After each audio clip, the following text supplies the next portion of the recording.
салом арз мекунам хидмати яки шумо бинандагони арҷманд, мухлисон ва алоқамандони футбол. гузориши мустақими мо оғоз мешавад аз варзишгоҳи марказии шаҳри Истаравшан. аз он ҷое ки рақобат байни дастаҳои Истаравшан ва клуби марказии варзиши артиш пас аз чанд лаҳзаи дигар дар он баргузор мешавад. албатта ин бозии даври 19 аст дар лигаи олии мамлакат ва мо шумо ин рақобатро якҷо бо ҳам ба таври мустақим тамошо хоҳем кард. дастаи Истаравшан дар лигаи олии ҳоло яке аз дастаҳои аутсайдер ба ҳисоб меравад дар баробари тимҳои Ҳулбук ва Паншер ва ин даста барои аз тахонаи ҷадвал боло рафтан, аз тахонаи ҷадвал раҳо шудан ин тим мубориза хоҳад бурд.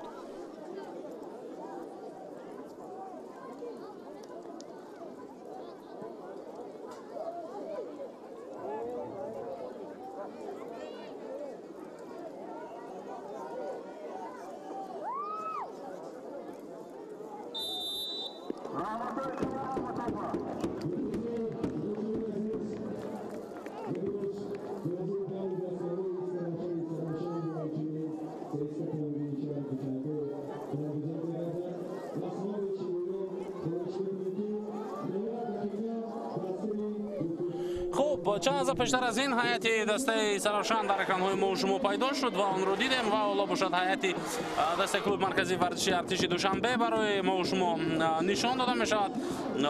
ин даста дар ҷадвал дар ҷои чаҳорум қарор дорад бо касби 29 имтиёз. албатта то поёни мавсим ҳоло чанд бозии дигар ҳаст, вале дастаи клуби марказии варзиши артиш бо эҳтимоли зиёд имкони ҳатто дар ҷои дуюм қарор гирифтанро надорад, чаро ки дастаҳои Вахш ва Истиқлол барои зинаҳои якуму дуюм бо ҳам мубориза бурда истоданд ва дастаи Равшан бошад айни ҳол дар зинаи сеюм аст. маҳз барои ҷои сеюм ин дастаҳо муборизаро дар лигаи олӣ идома хоҳанд дод. садои шакидовари марказ баланд мешавад ва бозӣ байни дастаҳои Истаравшан ва клуби марказии варзиши артиш дар шаҳри Истаравшан шурӯъ шуд ва албатта дастаи Истаравшан мо медонем ки мухлисони хеле зиёд дорад. ҳоло дар рафти рақобат бо эҳтимоли зиёд ками кам 7-8 ҳазор нафар мухлис ба дидани ин рақобат меоянд барои дастгирии дастаи Истаравшан, барои кӯмак кардан ба ин даста то ин ки дар қисмати поёнии мавсим аз тахонаи ҷадвал аз зинаҳое ки онҷо аутсайдерон қарор мегиранд халос ёбад ва ин даста ба даҳгонаи аввали мусобиқа шомил шавад ва боқӣ бимонад дар даҳгонаи аввал то ин ки хуб мавсими ояндаам дар лигаи олӣ бозӣ кунад, на ин ки дар лигаи якум. мо ба ҳайатҳои дастаҳо таваҷҷӯҳ мекунем дар оғози рақобат ба таври пурра ва ҳайати дастаи Истаравшан. рақами 1 Дилшод Дадабоев, рақами 21 Абдуҷалил Маназаров, 22 Фаридун Дехонов, рақами 19 Ҳусейн Нурматов, таҳти шумораи 2 Асадбек Зиёзода, рақами 77 Саид Шобузоров, Тулкин Эргашев, рақами 11 Бобур Қосимов, рақами 27 Парвизҷон Дехонов, рақами 70 Ҷаҳонгир Сафаров, рақами 9 ва Султонбек Фозилов, рақами 7 сармураббии ин даста Шералӣ Бобоқулов. қоидаи бозӣ вайрон мешавад. ҳоло дар нимаи майдони дастаи Истаравшан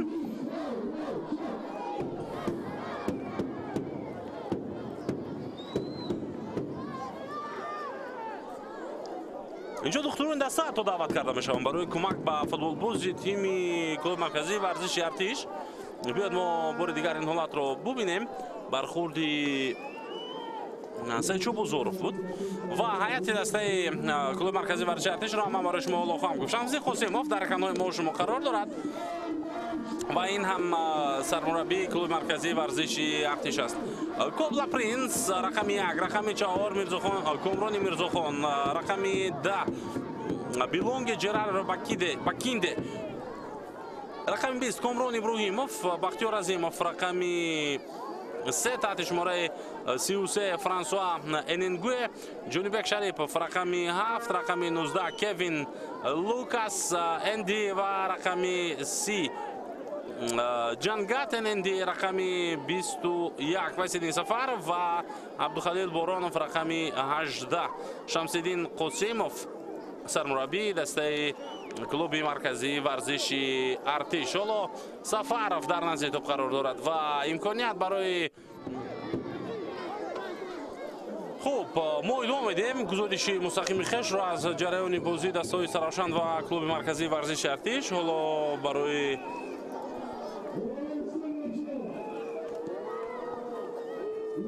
این نقصان تکنیکی که به میان آمد من نظرت میخوام. ضربه جانبی دروازه سرافشان هم اجرا گردید. این لحظه کوین ضربه زد اما ضربه او از دروازه بلند رفت. خوب داوران رو والا برای شما معرفی نکردم من. در بازی امروزه بختیار کمیلوف داوری اساسی است. سوربون احمدزوده و خالمراد عبدالسلامов با او کمک میکنند. امرجان خورکشف داوری چهارم است. سیاجان زینالدینов امروز در نزد ور می‌نشیند. اسماعیل نورعلیев یاوری او است و داوری که نوارهای تکراری رو میگذارد برای داوری مرکز این زوهل خوجان ظرف است. در این رقابت البته گروه کلونی ور نیز فعالیت کرده ایستادند. سرافشان به حمله میگذارد از کنار راست. پس به مرکز بسیار موفق تا امکانیت برای اجرای ضربه است. حالا نه اینجا تنها به کنار پس داده شد و خلاص. پرتاب نوبتی به داخل جریمه‌گاه. اولین شده به توپ رسید در همین وضعیت فوتبالباز رقم 3 از هیئت دسته کلوب مرکزی ورزش ارتش. ادامه هجوم سرافشان را می‌بینیم. باز یک پاس دیگر و این دفعه پاسی انجام داده ارگاشف برگردانده شد. امکانیت برای اجرای ضربه و به توپ نرسید فوتبالبازی سرافشان، هرچند در همان لحظه تلاش کرد که در اولین رسش خود ضربه زند.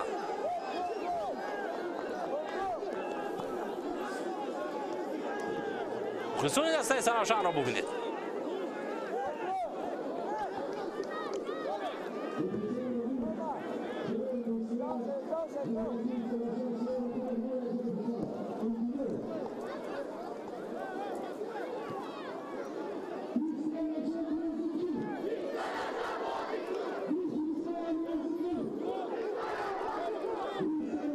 دسته سرافشان پیشتر از این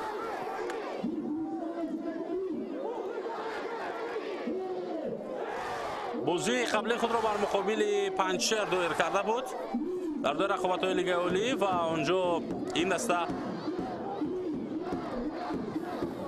شکست خورده بود با حساب 1-0 از دسته پنجشیر.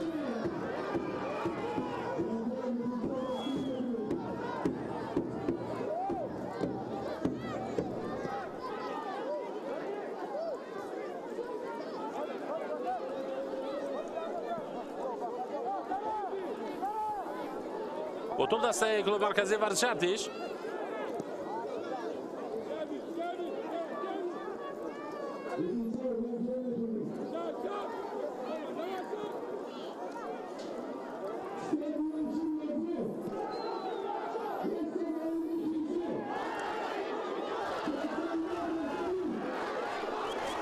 از نو حمله می‌گذارد دسته سرافشان.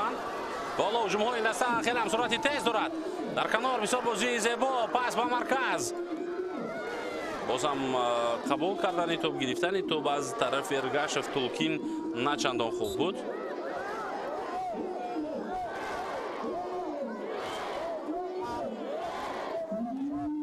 بله در حقیقت نه چندان خوب بود و این فوتبال باز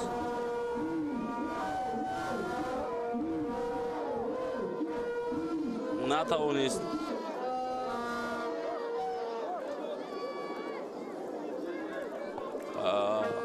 که هجومی دستش را ادامه بده در همان حالت.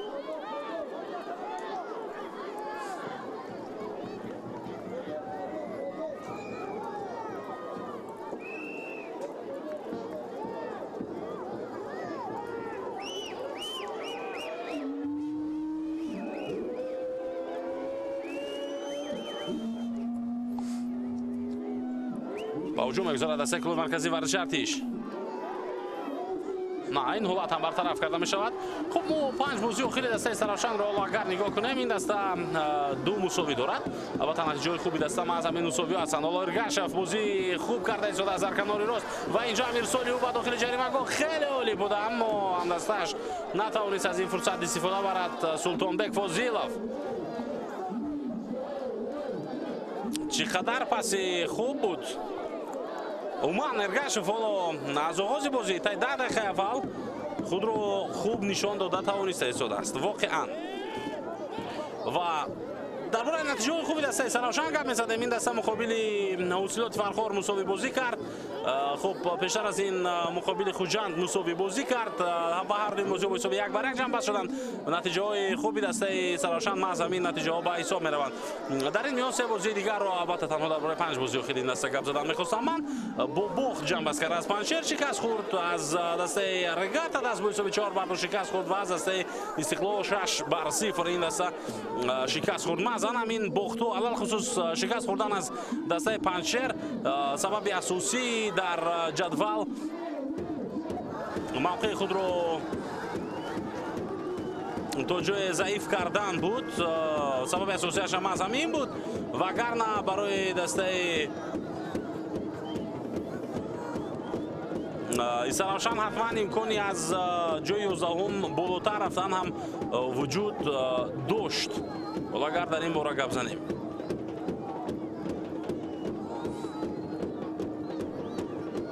فوتبال دسته سراوشان اینجا از طرف دختران به کمک رسانیده می شود.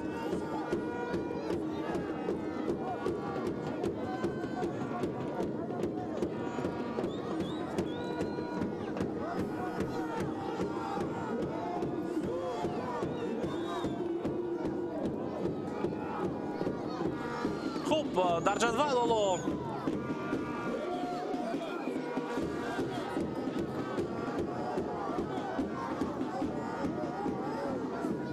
سراوشان در جای دهم گفته می شود.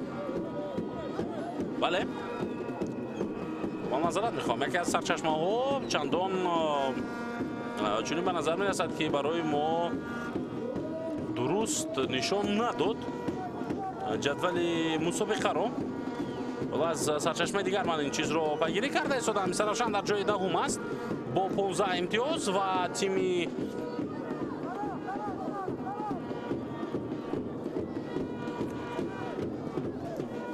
البته خوب پیش از برگزاری رقابت‌های دوره 19 همین گونه بود که هولبوک در تاخانه جدول قرار داشت در برابر دسته دیگر دسته پنجشیر.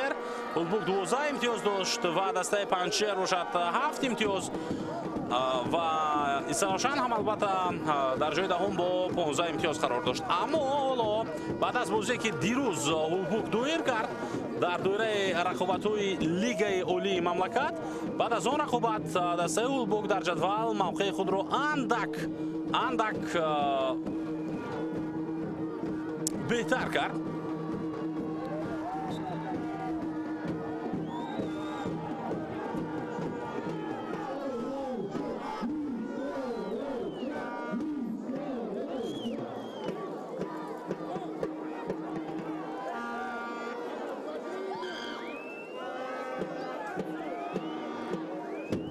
و خب حالا ببینیم که اکنون بعد از این رقابت موقع دسته سراوشان چگونه می شود. اگر در صورت غلبه کردن امکانی بهتر کردن موقع دسته سراوشان زیادتر می شود. در صورت مساوی هم حتی این دسته می تواند که به قول علاقه نقشه های خود را برای موسمی آینده در لیگ عالی دیدن بگیرد، آماده کردن بگیرد. ولی اگر رفت و مبادا از دسته چهارمی کشور از دسته کلوب مرکزی ورزش ارتش این تیم شکست خورد، پس دیگر اینجا کار مشکل می شود، حتی خیلی مشکل برای دسته سراوشان، چون که باز در دورهای بعدی این دسته باید بازی‌های خود رو برگزار کند. و اگر نگاه کنیم در دوره لیگ عالی بعد از این بازی رقابت خیلی مشکل دارد سراوشان در پیش. بازی در سفر بر مقابل برقچی آسان نمی‌شود این بازی البته برای سراوشان. بعد از آن بر مقابل استقلال که برای قهرمانی با تمامی وجود مبارزه برده ایستاده است استقلال، و بازی بر مقابل وخش که این حال در زینه اول است و موقع خود را از دست دادنی نیست. یعنی پس از سالهای سال وخش برای قهرمانی جنگیده ایستاده است. در این صورت در این حالت بازی کردن بر مقابل آنها برای سراوشان مشکل می شود. اما این رو هم فراموش نمی کنیم که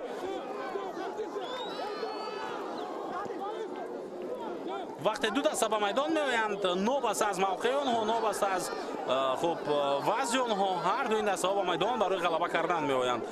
خب هرچند شاید بعضی حالتی هست که موقع یکی از دسته ها چندان خوب نیست.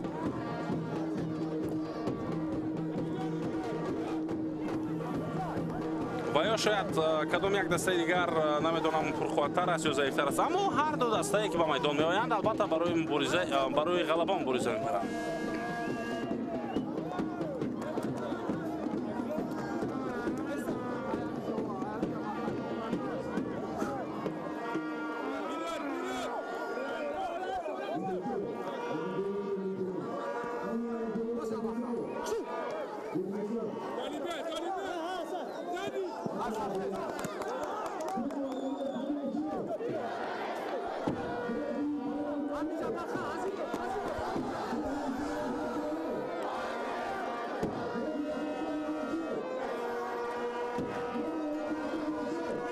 پرتاب زد.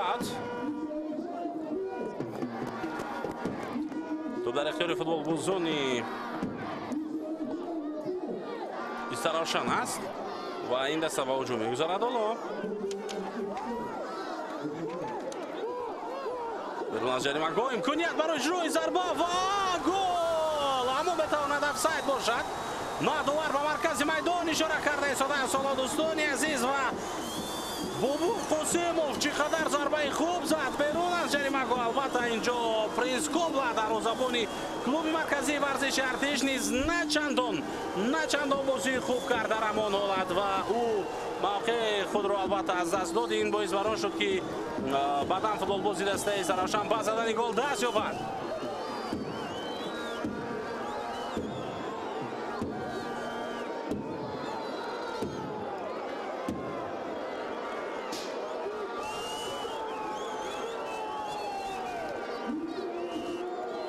جهانگیر سفاروف سراوشان رو به پیش برآورد در آغاز رقابت در دقیقه 17 بازی و صحنه تکرار این گل رو ما میبینیم. البته در این رقابت وار هست و اگر کدام یک کمی و کمبودی به میان بیاید حتما با وار مراجعت خواهد کرد داور، اما در این حالت یگان کمبودی و یگان غیر قاعده عمل کردن دیده نمیشد.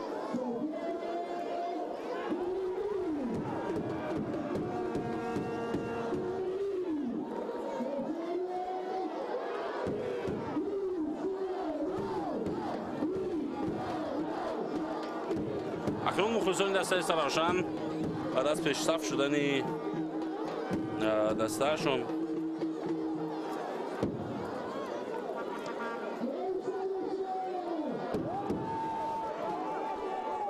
دو برابر بیشتر دستگیری میکنند دسته خود را، یعنی اونها تا این حد فعال میشوند.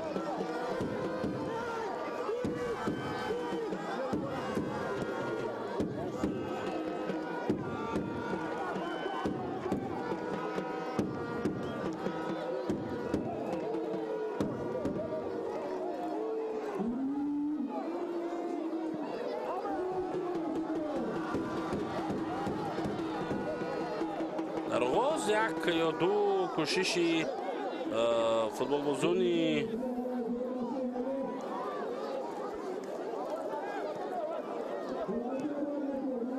دسته کلوب مرکزی ورزش ارتش را ما دیدیم، اما حالا ببینید که چگونه فوتبال بازونی سراوشان فشار را زیاد کردن، هجوم ها را زیاد کردند و اخیراً با زدن گل دست یافتند آنها.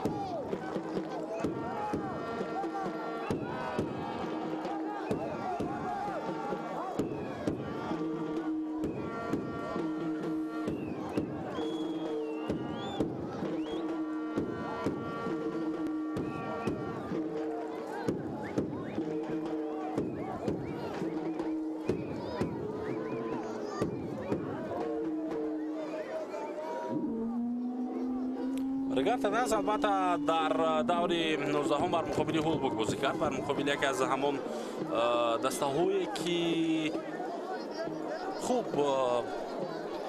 حالا در تخمین جدول قرار دارد و با دسته سراوشان مبارزه میبرد. بیاید صحنه تکراری حمله دسته سراوشان رو ما بار دیگر میبینیم که چگونه фурсат ба миён омад ва Қосимов зарба зад берун аз ҷаримаҳгоҳ. Албатта дарвозабони клуби марказии варзиши Артиш дар ҳолати аввал зарбаро баргардон, аммо онҷо зарбаи дуюм баъдан бо гол анҷом ёфт.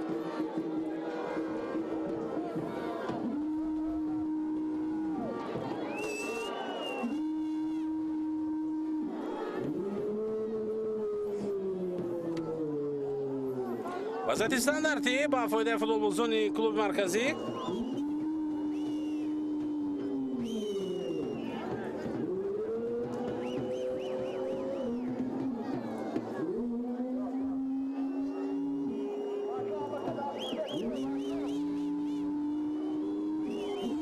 ба ҷаримаҳгоҳ боз як аксул ҳамлаи дигари дастаи Саравшан оғоз мешавад. Эргашев аз канор, аммо бозии хуби худро мехоҳад идома бидиҳад. ҳаракатҳои бо пои чап бисёр зебо хост ки тӯбро ирсол кунад, аммо легионери клуби марказӣ сад гузошт ва тӯбро аз майдон зада берун кард. Дар ин ҳолат Зиёзода ӯ аз ҳамин ҷо рост ба ҷаримаҳгоҳ фикр мекунам тӯбро партоб хоҳад кард.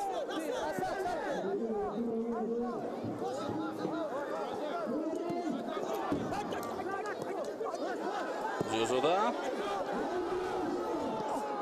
пас дода мешавад ба маркази майдон ва ин дафъа чандон зарбаи хуб набуд. тӯб аз майдон берун шуд.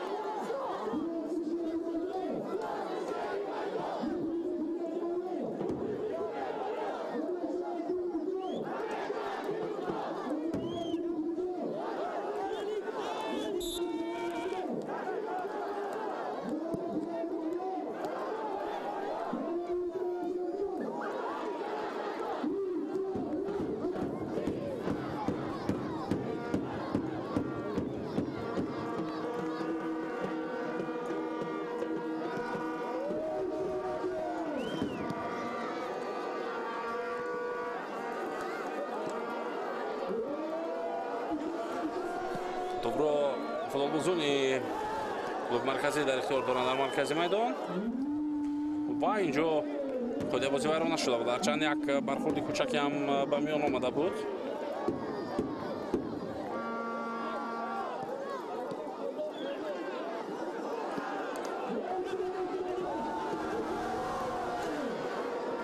Эргашев ин дафъа тӯбро аз даст дод.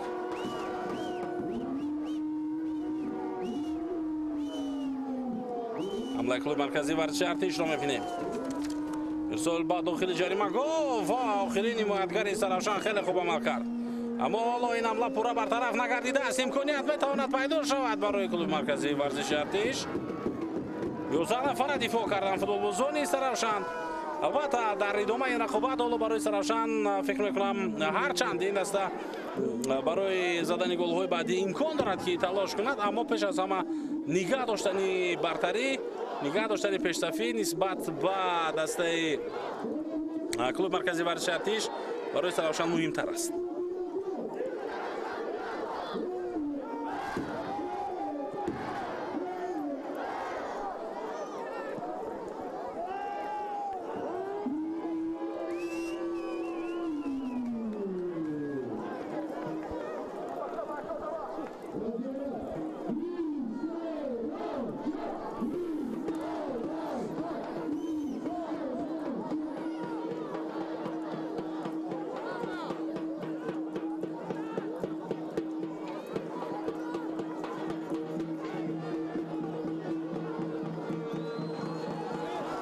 نوبتی سراوشان و اینجا تو در میدان نگه داشته نشد.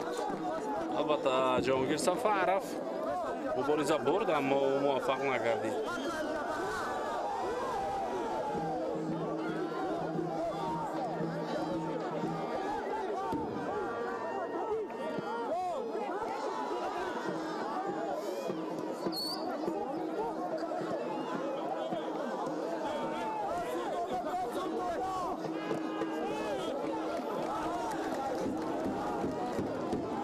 تو از میدان زده بیرون کرده می شود.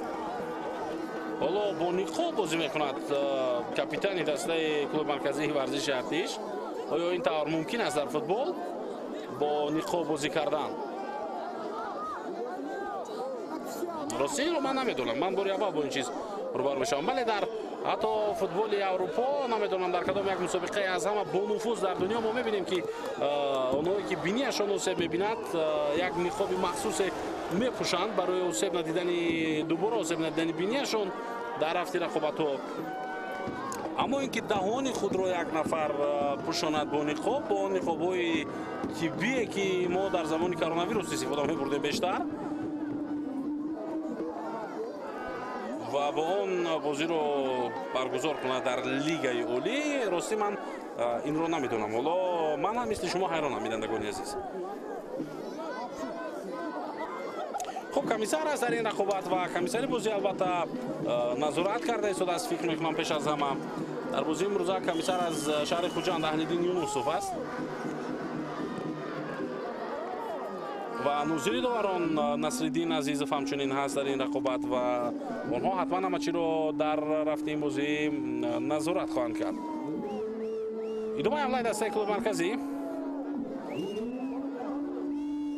در روزابونی سراوشان با مشکلی توپ رو گرفت دوبویف و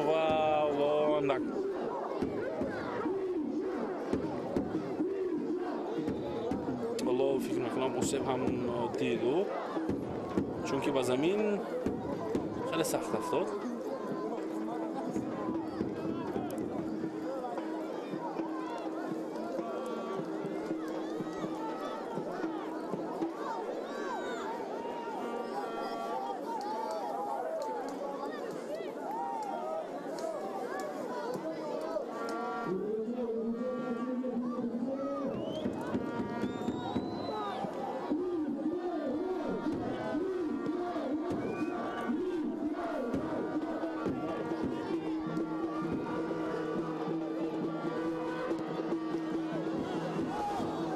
در هجوم باز هم دسته سراوشان است. پس و خط جریمه گل. حرکت بسیار هم زیبا. باز هم انرگاشف بود. پس نوبتی او رو ببینید چگونه موقعیت میارد برای هم دسته‌هایش. حالا اگر حالت جسمانی و یعنی به اصطلاح همون فیزیکی او خوب باشد و تا آخر این رقابت حداقل تا دقیقه 70 تواند که در یک ساعت بازی کند، پس خیلی کمک میکند به سراوشان که بازیش پیش برود. انرگاشف اینجا با کمک دکتر نیاز دارد.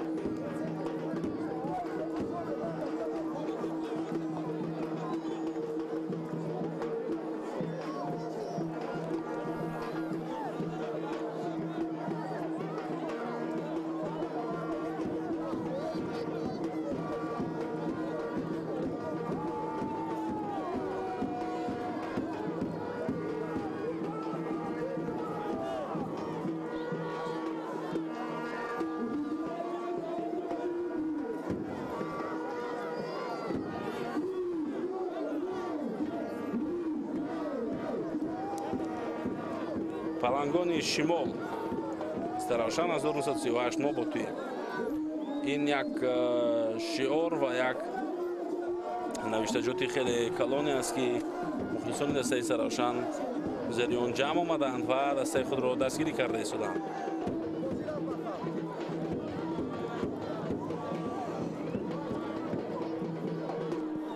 خب بازی دوم می‌یابد اکنون.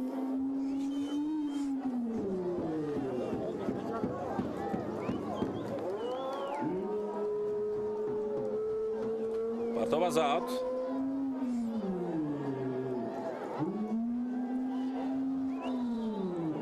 خود بازی رو فوتبال باز دسته سراوشان ویران کرد. البته این قراری دوبار است.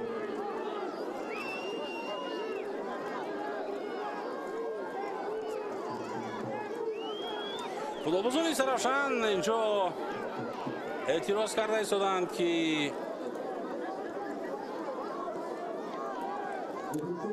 همدسته اونها یگان کاری خطای نکرده است.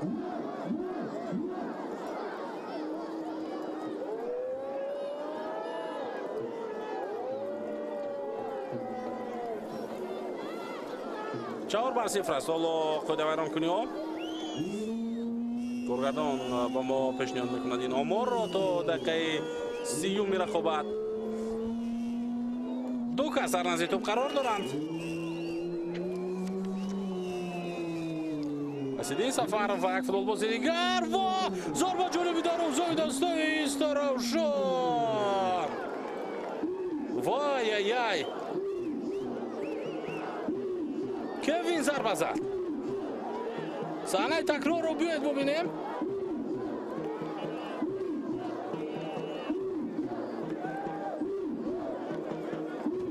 اینجا توپ تنها به کنج دروازه برخورد و نقش دروازه‌بان هم بد نبود. حالا ضربه کنجی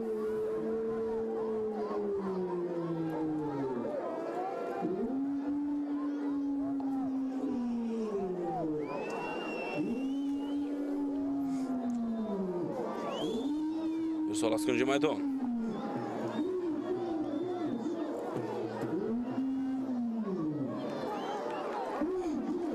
خرید بود.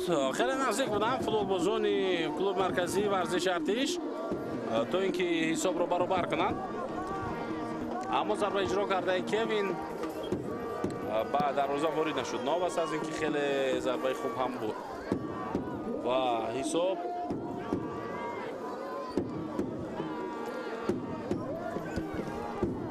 اما 1-0 به فایده دسته سراوشان باقی میماند. بیشتر از نیم ساعت از آغاز بازی دسته سراوشان و کلوب مرکزی ورزش ارتش پسی سر گردید.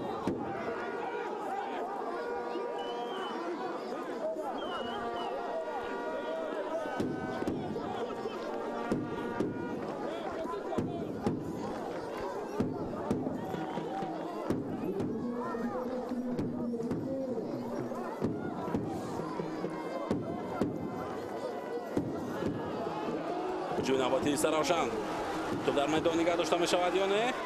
بله، توپ در میدان باقی ماند و ضربه کنجی.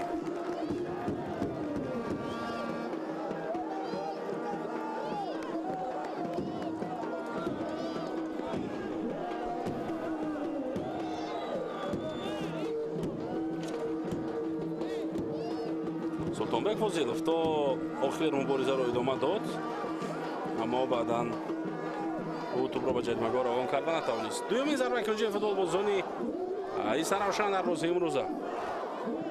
پرتاب از کنج میدان، ضربه با سر و قریب بود که امکانیت خوب تا برای فریدون دهقانوف به میان می آمد.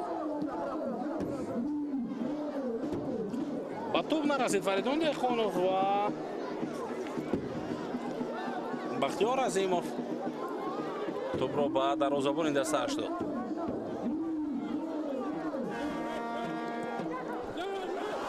باز یک پاس خوبی دیگر به داخل جریمه‌گاه دسته کلوب مرکزی ورزش ارتش، اما فوتبالبازی خط حمله در همین وضعیت جهانگیر سفرов بنهایت دور بود. البته تا آخر مبارزه برد لیکن موفق نشد که توپ را در میدان نگه دارد این بازیگر.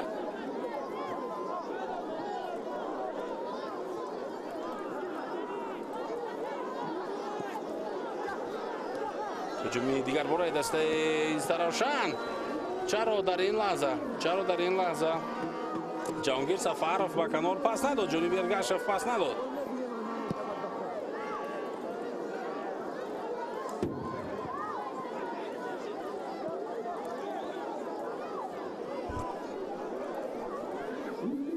تا همین دقیقه دسته کلوب مرکزی ورزش ارتش چندان بازی خوب نکرده ایستاده است. مخصوصا خط نیمه و خط دفاع این دسته به نهایت موقعیت‌های زیاد را برای سراوشان داده ایستادند.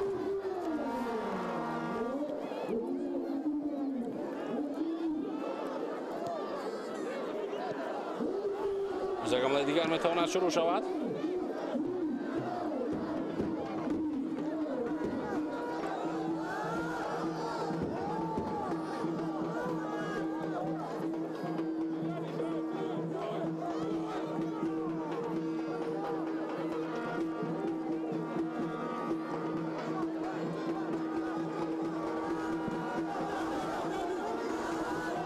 مبارزه در نیمه میدانی کلوب مرکزی ادامه می‌یابد.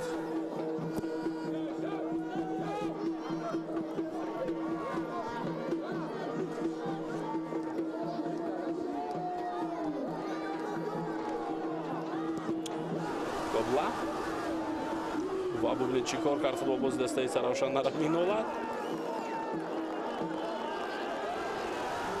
سفارов مخلصان دستش را دعوت میکند که فعالتر شوند، بازم فعالتر شوند و دستگیری را بیشتر کنند و از این هم خوبتر بازی خواهد کرد.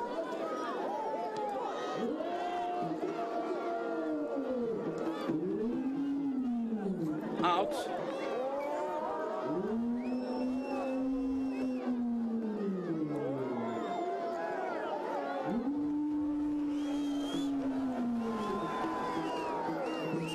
پرتاب از اوت.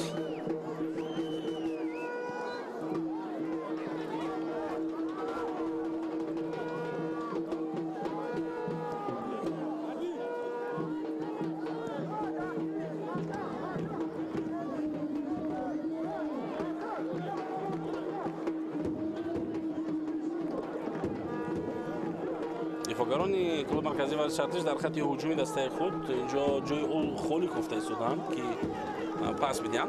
اما معلوم است که سرافشان حالا در چنین لحظه ها محض اما جایهای خولی را پر میکنند.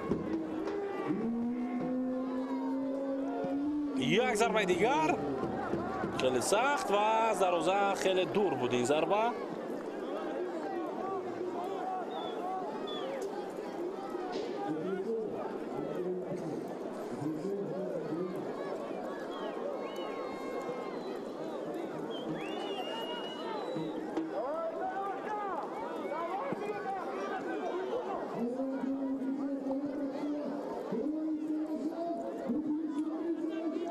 جیرسودا حرکتی با مرکز خیلی بسیار خوب رو انتخاب کرد برای پاس دادن با یک پاس اولی دیگر حالت 1 به 1 حتی میتواند باشد. دیگر این حالت 1 به 1 نیست ولی فرصت خوب بود اما سلطانبک فضیلوف از آن استفاده نبرد. این مراتبه اول نیست. چند لحظه پیشتر از این هم میکنه از فرصت استفاده بردن نتوانسته بود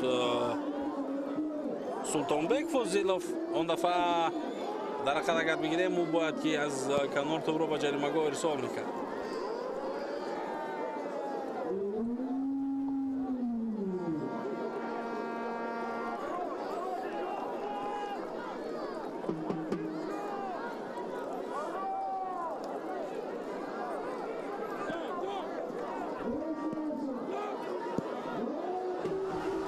هجوم نوبتی دسته سرافشان حسام فضیلوف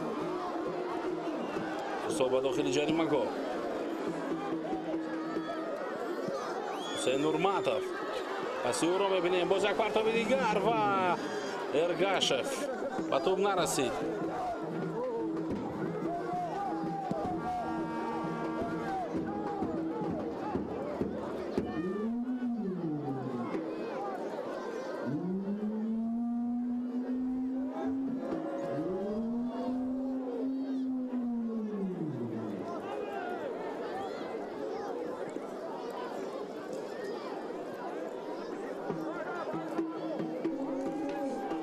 مبارزه در مرکز میدان.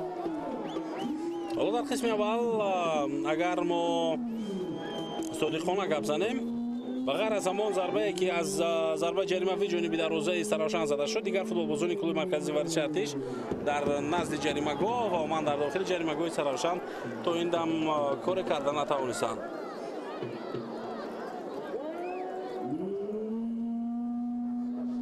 پرتاب جریمه‌گاه جایش زیبا ول عبدالخلیل برونوف پاس باقی عظیموف این سفارov تو از دست داد و رده بازی هم در این میان ویران گردید بر مقابل فضیلوف بر مقابل فوتبالبازی دسته سرافشان.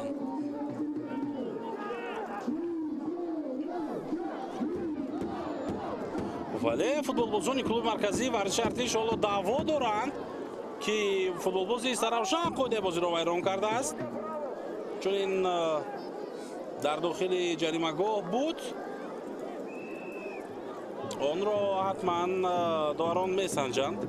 ҳатман ҳарчанд худа байронкунӣ дида намешавад, фикр мекунам дар ҳамин вазъият.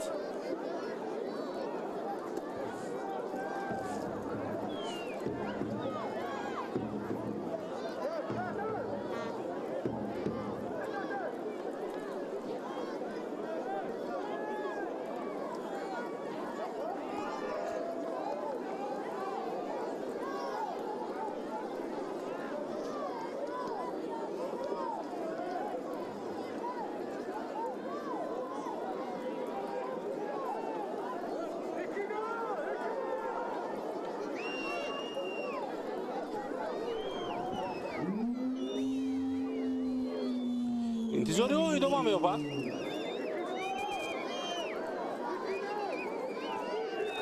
ва сармураббии дастаи Саравшан нигарон аст ки довар ба чӣ хулоса меояд. довар худаш акнун ба назди экрани вар меравад то ин ки ин саҳнаро аз наздик бубинад.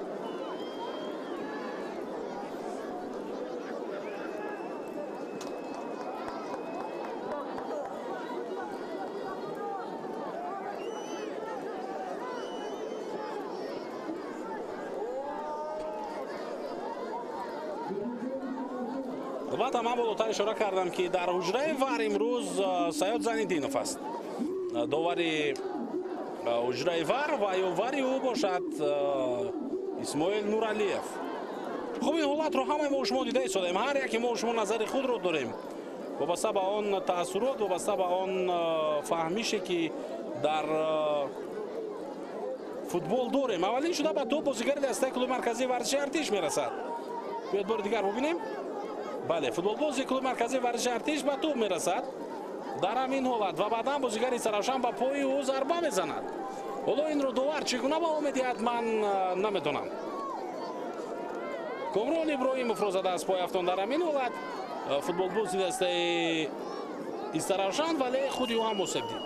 дар ҳақиқат ҳаракати Иброҳимов низ чандон ҳаракати хуб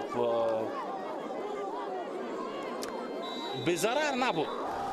бале, довар ин ҳолатро пеналти хулосагирӣ кард ва пеналти таъин кард барои эътироз ба сармураббии дастаи Саравшан ба Шералӣ Бобоқулов. ҳоло корти зар дода мешавад. албатта дар футбол бояд ба қарори довар эҳтиром гузошта шавад.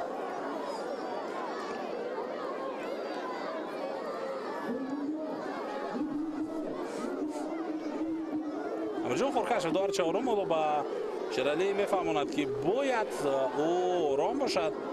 албатта имрӯз довар танҳо худаш наметавонад дар кадом як ҳолат ба хулосае биёяд, балки вар ҳаст, аз он истифода мебарад ва баъдан қарори ниҳоиро мебарад. албатта умедвор мешавам ман ки то охири бозӣ ҳамин гуна кори довар бехато ва дуруст идома хоҳад ёфт, чӣ дар пеши дарвозаи дастаи Саравшан, чӣ дар пеши дарвозаи дастаи клуби марказии варзиши Артиш. ва ҳоло ин ҳарфҳо як тараф. Абдухалил Боронов акнун бар муқобили Дилшод Дадобоев қарор дорад ва зарбаи пеналти аст дар ин миён.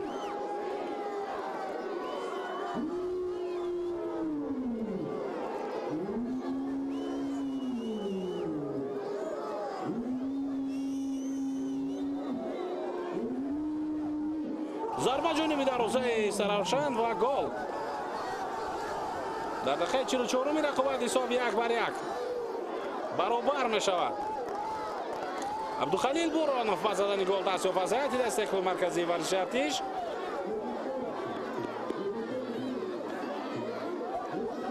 ҳоло имсол ин бузингар зери роҳбарии Шамсиддин Қосимов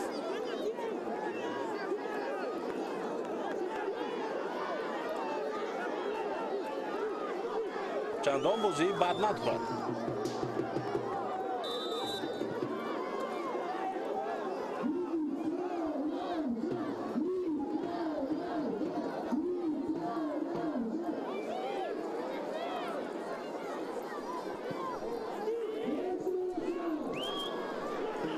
дар поёни нимаи аввал дастаи клуби марказии варзиши Артиш ба бозӣ баргашт.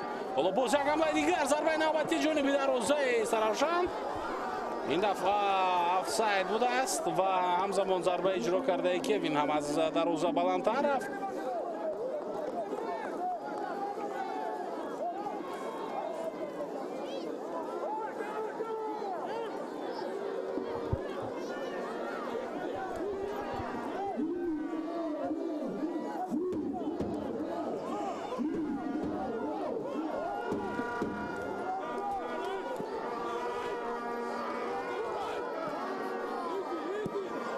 رقابت ادامه می‌یابد بازم و 4 دقیقه علاوه شد به قسم یکم بازی دستای کلوب مرکزی ورزش ارتش و ایستر روشن. فوتبالبازان ایستر روشن آهسته آهسته آرام شدند، مخصوصا ارگاشف و سفارov. این دو حملگری که با سرعت تیز و پاس‌های خوبی خود و همچنین ارگاشف مخصوصا دریبلینگ های زیبا هم نشان میداد در قسم اول، مخصوصا تا دقیقه 28 تا دقیقه 30. با همین بازی خوبی خود آنها رفت رقابت را جالب کرده بودند، مخصوصا در خط حمله دسته ایستر روشن. جالبه که ارسال میکنه توپ را به داخل جریمه گاه و توپ از میدان زده بیرون کرده شد بعد کوشش جنوبک شریپوف.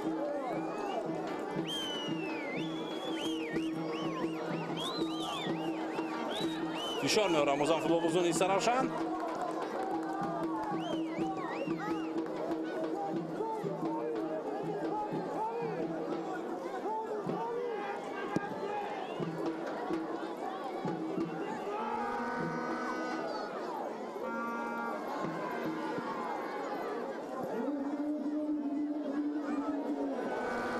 بازی ویران نگردیده است. بازی را ادامه میده فوتبالبازان کلوب مرکزی. جنوبک شریپوف پس به داخل جریمه گاه، امکانیت برای زدن ضربه، امکانیت برای زدن ضربه جنوبی آسمان.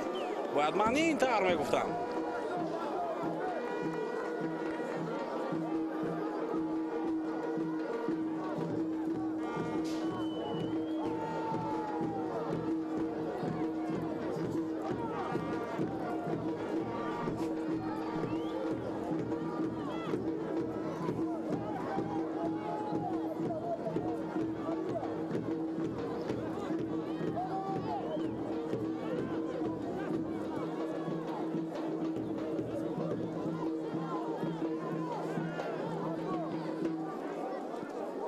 دقیقه سوم علاوه کرده داور ادامه دارد. بارانوف پس او با وایسیدین سفارov.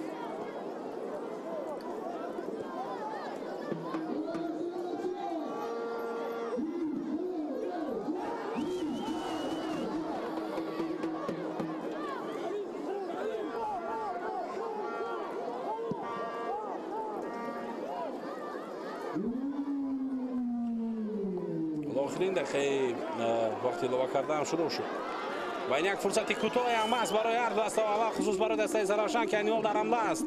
ارگاشف پس او ما اینجا کامران نگذاشت که دسته ایستر روشن در حمله باشد و اکنون هجوم جوابی کلوب مرکزی ورزش ارتش را می‌بینیم. جنوبک شریپوف رقابتی و بازی آزاده.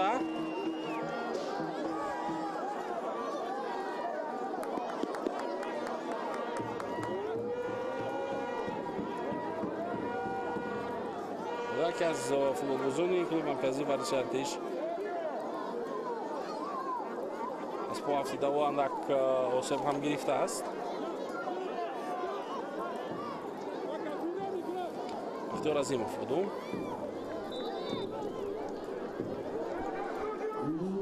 ضربه جریمه‌ای. ارسال توپ به جریمه‌گاه دسته ایستر روشن و توپ در دست دروازه‌بان است.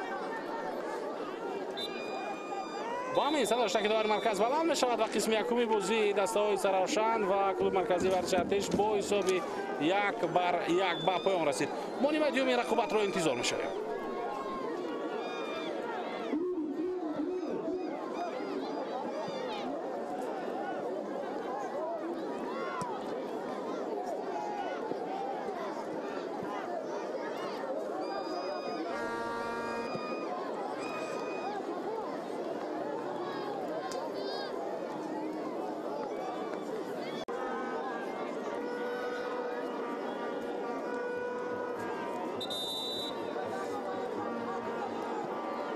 ба қисми дуюми бозии дастаҳои Саравшан ва клуби марказии варзиши Артиш бармегардем. Баъд аз нимаи аввал ҳисоб 1-1 аст дар ин рақобат ва дастаҳо акнун барои ба даст овардани 3 имтиёз муборизаро дар доираи рақобатҳои даври 19-уми Лигаи олии мамлакат идома медиҳанд.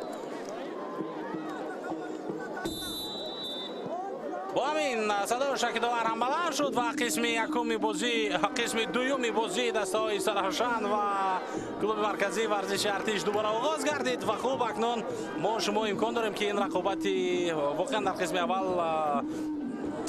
جالب بود آن رو идумаш ро бо ҳам якҷо бубинем ва аз тамошои он лаззат барем. чунин ба назар мерасад ки дар оғози қисми дуюм моло тағироте нест ва қоидаи боз дар маркази майдон вайрон мешавад бар муқобили футболбози Саравшан.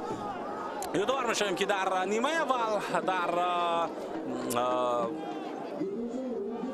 бозии имрӯза аз ҳайати дастаи Саравшан футболбози рақами 9 ба задани гол даст ёфта буд Ҷаҳонгир Сафаров ва ӯ ҳисобро кушод. баъдан дар поёни қисми якум як ҳолати қоидавайронкунӣ дар ҷаримагоҳи дастаи Саравшан ба миён омад. довар маҷбур шуд ки ба назди экрани ВАР равад. баъд аз санҷиши он ҳолат баргашт ба майдон ва пеналти гузошт ба дарвозаи дастаи Саравшан ва Абдухалил Боронов ҳисобро 1-1 кард. хуб, ҳама чиз аз нав шурӯъ мешавад дар қисми дуюм ва дастаҳо дар пеш вақти андак, вақти кам надоранд, балки тақрибан агар дар умум бигирем тақрибан 1 соати дигар дар пеш вақт доранд дастаҳо. 45 дақиқа вақти асосӣ, шояд 4-5 дақиқа дигар вақти иловагӣ ва мо ҳам имкон дорем ки дар ин вақти муайян шуда албатта аз тамошои бозии дастаҳои Саравшан ва клуби марказии варзиши Артиш лаззат ҳам барем. хуб, биёед акнун аз ҳайатҳо шурӯъ мекунем дигарбора ва ҳайати дастаи Саравшанро ман барои шумо хоҳам гуфт. Дилшод Дадобоев, Абдуҷалил Маназаров, Фаридун Дехонов, Ҳусейн Нурматов, Асадбек Зиёзода, Саидшо Бузоров, Тулкин Эргашев, Бобур Қосимов, Парвизҷон Дехонов, Ҷаҳонгир Сафаров, Султонбек Фозилов ва сармураббии даста Шералӣ Бобоқулов аст. бо ҳамлаи навбатии дастаи Саравшан бозам бартараф гардид.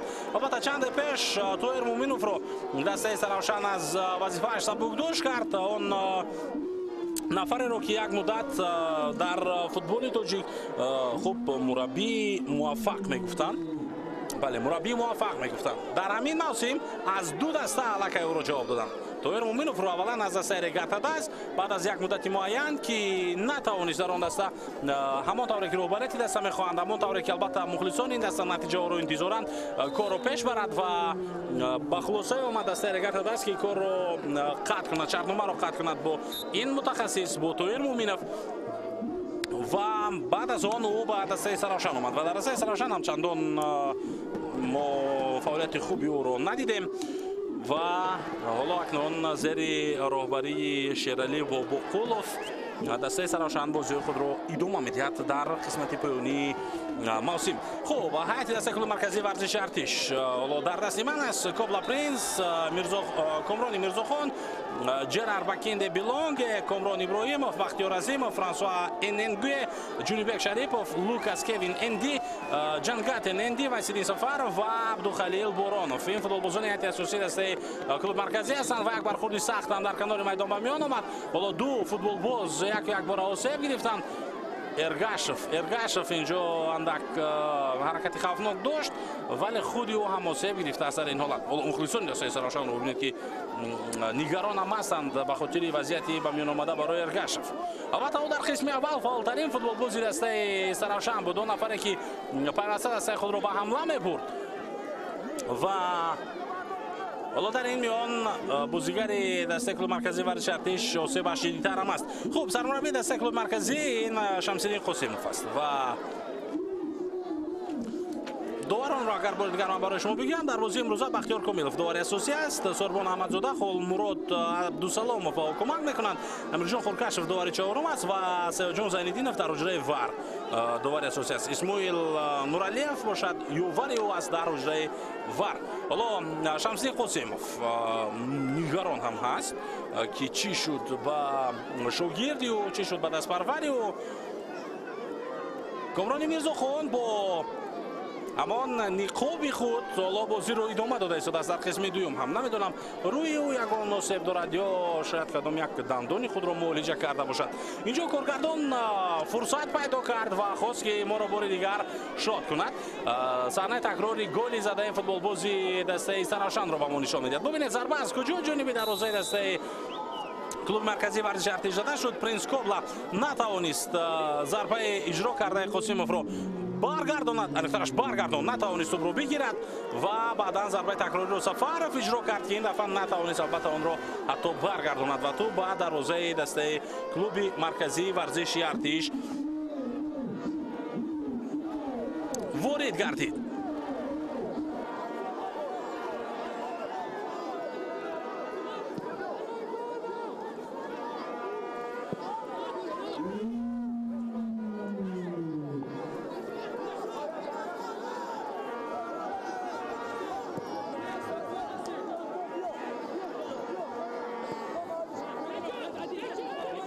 بازی دوام می‌یابد. اساس سراشان بازم به حمله رفتن می‌خواهد.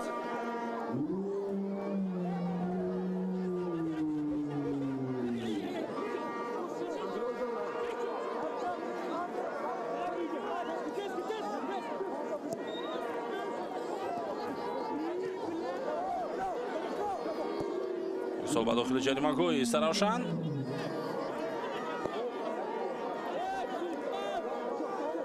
طرف میشود این وضعیت و ادامه هجومی دست کلوب مرکزی ورزشی ارتش رو میبینیم. اینجا فرانسوا توپ رو گذاشت و کامران ابراهیموف اون نفری که پنالتی کار کرده بود برای دست خود در پایان نیمه اول دوباره توپ را از اوت به بازی در آورد در همین حالت.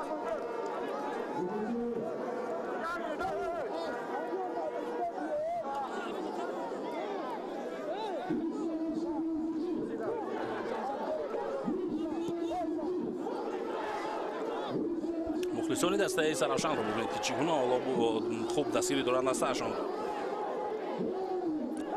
البته دسته سرافشان از جمله اون دسته‌هایی است که در کشور نوابسته از اینکه این دسته در کدام زینه جدول قرار دارد، نوابسته از اینکه این دسته یک بازی آخری خود را با بوق جنببست کرده است یا 10 بازی آخری خود را با نتیجه های نچندان خوب پشت سر کرده است، در همه حالت فرق ندارد هوا آفتابی است، بارانی است، برفی است، ژوله است، من نمیدونم هر حالتی که نباشد ورزشگاه مرکزی شهر سرافشان کمی کم 5 6 7 هزار نفر مخلص رو در خود دارد. وقتی که دسته سرافشان بازی خود رو برگزار میکند، اگر اونجا دربی ولایت سوخت باشد، بازی بر مقابل دسته خوجند باشد، پس تا 15 16 هزار نفر مخلص به ورزشگاه میآیند برای دستگیری این دسته و عموما در برابر دسته روشنی کلوب تیم سرافشان از جمله دسته‌هایی است که در کشور واقعا نوبسته از بازی خوب و بدش، نوبسته از وضع آب و هوا، نوبسته از موقعش در جدول، همیشه مخلصان این دسته را دستگیری میکنند و صادق هستند برای این دسته. واقعا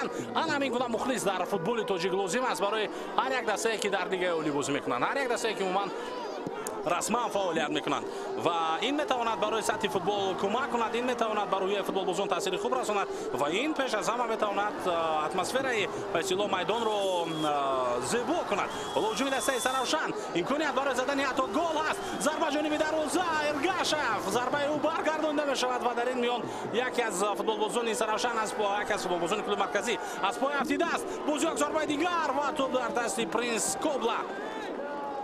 این حمله به نتیجه اکنون به پایان رسید.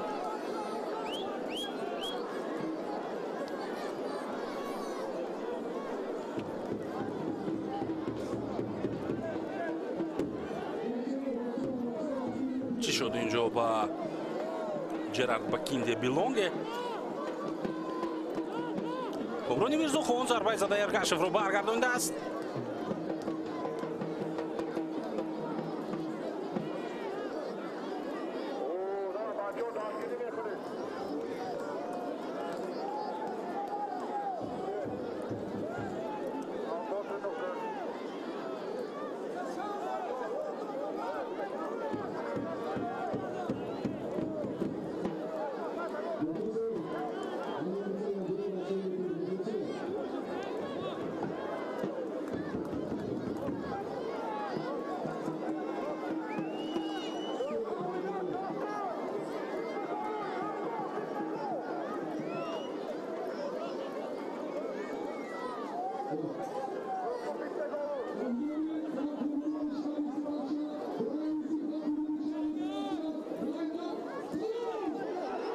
بازی دوام می‌یابد اکنون.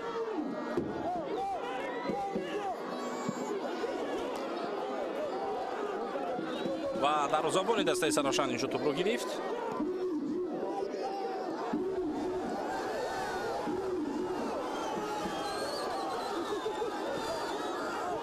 که از فوتبالبازی دسته سرافشان این دفعه از پای افتید، اما دوبار در رفت هجومی یک دسته نمیتواند رفت بازی رو منع کند. اکنون این حمله چون دیگر ادامه نیافت و فوتبالبازی دسته کلوب مرکزی ورزش ارتش به سمت دروازه دسته خود برگشت. در این حالت دوبار احساس کرد که او میتواند رفتی بازی رو منع کند و همین کار رو هم کرد.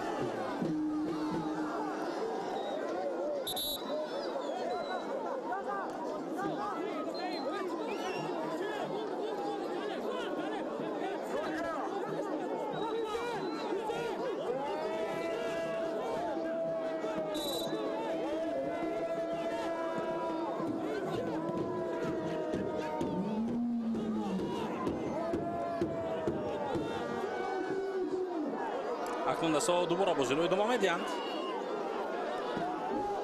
و دسته سرافشان است که در حمله است.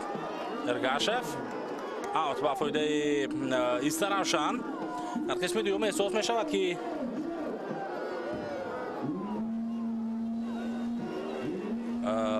بازی دسته نسبت به نیمه اول با سرعت تر است و احساساتی بیشتر داده ایستادند فوتبالبازان با آنهایی که این بازی رو از نزدیک تماشا کرده ایستادند.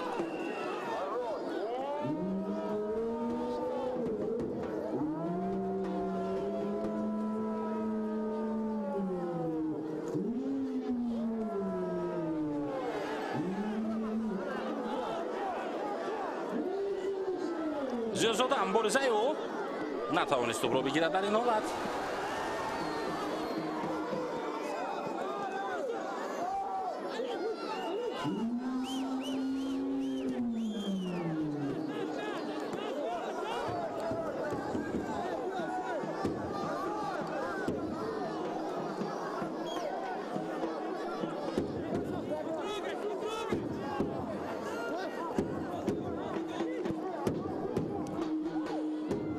در حیات احتیاطی دسته سرافشان امروز سروب جان کولیف، بهزود حکیموف، اطرم گیورگی تته، جهانگیر اسمتیوروف، شهزاد اینویاتوف، محمد خالقوف و حسین نصرت آبادی قرار دارند. و حالا ما در ادامه این رقابت حتما شاهد آن خواهیم گشت که شیرعلی باباقلوف کیو رو از ذخیره به میدان می‌آورد. ضربه کنجی و فایده کلوب مرکزی ورزش ارتش و شمسی حسینوف هم البته امکان دارد که از هیئت احتیاطی بازیگرانی رو که البته اونجا دارد اونها رو به میدان بیارد. حاجی اکبر میرزویف، دانیل کویکودواخ، ولیم اولیموف، اسرائیل خولوف، سلیمان حجیف، سامون سلیمانزاده، مصطفی میلیکشویف، محمد سفر خیرالله‌زاده این بازیگرانی هستند که در هیئت احتیاطی کلوب مرکزی ورزش ارتش نشستند. ارسال با جریمه‌گاه سرافشان دروازه‌بان توپ را زده دور میکند. سفرов پس نوبتی او رو میبینیم. خوسیموف پس به خط حمله امکانیت است برای ارگاشف. حرکتی او ضربه جانب دروازه و گل. بسیار هم گل زیبا در اجرای فوتبالبازان سرافشان و حساب اکنون 2-1 با فایده این دسته. به نهایت خوب از خط دفاع بیرون آمدن فوتبالبازان سرافشان و یک بار یک هجوم جوابی سازمان دادند که این آخرش با گل انجام یافت. جوابی ارزنده بود به حمله های پی در پی فوتبالبازان دسته کلوب مرکزی ورزش ارتش. واقعا این جوابی ارزنده بود. ارگاشف از آغاز این رقابت و این دم بازیش بهتر از دیگران بود و این پنسه احساس می‌کردید. ببینید از بین دو کس چگونه او به موقع آزاد گذشت و بیرون از جریمه‌گاه ضربه را اجرا کرد. با پای چپ ба кунҷи дури дарӯзаи принс Кобла зарба зад ва инҷо паси Қосимовро ҳам алоҳида қайд кардан дар кор. Он пасеро ки ӯ бо он ҳамдастаашро як ба як бо дарвозабон баровард.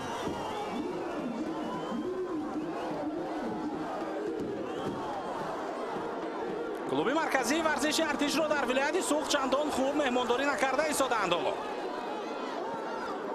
дастаи Сарафшан нигоҳ намекунад ки аз шаҳри Душанбе аз масофаи хеле ҳам дур ин даста ба Сарафшан рафтааст ва нигоҳ намекунад ки ин даста меҳмон аст, меҳмон эҳтироми хоси худро дорад. на бо голҳои худ меҳмоннавозӣ мекунад дастаи Сарафшан клуби марказии варзиши Артишро. голи аввал ҳам голи андак набуд, голи зебо буд, вале голи дуюм ин тамоман чизи дигар буд. боз як ҳамлаи дигари дастаи Сарафшан, гӯё на футболбозони Сарафшан бедор шуда бошанд. Пирсо ба дохили ҷаримагоҳ. ҳолати офсайд. бале, дар ин вазъият Султонбек Фозилов дар хати офсайд қарор дошт дар оғози ин ҳуҷум. паси Қосимов андак дертар буд ин дафъа ва ҳоло дар маркази майдон мо гӯё ки Қосимовро не балки кадом як нимҳиматгари маъруфи дунё ё муваффақи дунёро дида истода бошед.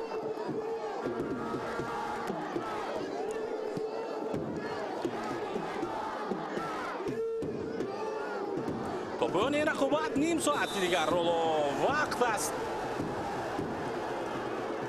боядабозиро футболбози Сарафшан Сафаров вайрон кард дар ҳамин лаҳза.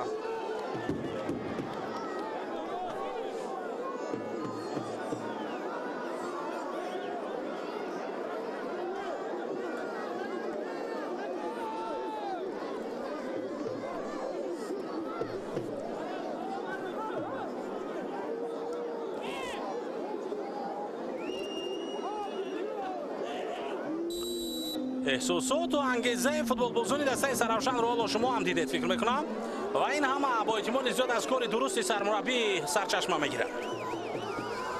معامله سرمربی وقتی که با فوتبالبازان خوب باشد حتما اونجا یک دیگر فهمی پیدا میشود، حتما اونجا خویشی بازی خوب کردن پیدا میشود، حتما اونجا مبارزه برای غلبه میشود، حتما اونجا برای روزی کردن فوتبالبازانی روزی کردن مخلصان یک دسته پیدا میشود و این چیز رو ما با سرمربی نو در دسته سرافشان احساس میکنیم.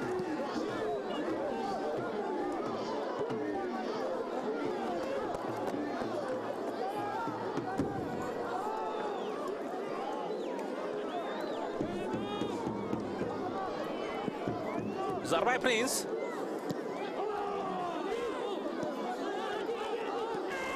بازیگزار نوبتی فوتبالبازان سرافشان آغاز یک حمله دیگر این دسته رو میبینیم. از کنار راست حمله ادامه مییابد. ارگاشف باز هم با توپ حرکت خود رو در کنار ادامه میدهد. ارگاشف پاسی بسیار خوب، حتی امکانیت میتواند برای نه دیگر برای ضربه زدن نه بلکه برای ادامه دادن این هجوم حتما شود. برای جان دهخانوف اندک دیر کرد. اونجا دلتر تصمیم گرفت برای پس دادن وگرنه حتی فرصت برای زدن ضربه هم میتوانست پیدا شود. فرانسوا در کنار راست هجوم رو ادامه میدهد. پس به داخل جریمه‌گاه بارانوف توپ رو برای همدستش گذاشت. انختارش به سینی سفر بودم بازیگر. اما در دفاع فوتبالبازان سرافشان در این لحظه بد نبود بازیشون. خود بازی ویران نگردید. سرعت تیزی فوتبالبازان سرافشان رو ما بار دیگر میبینیم یا نه؟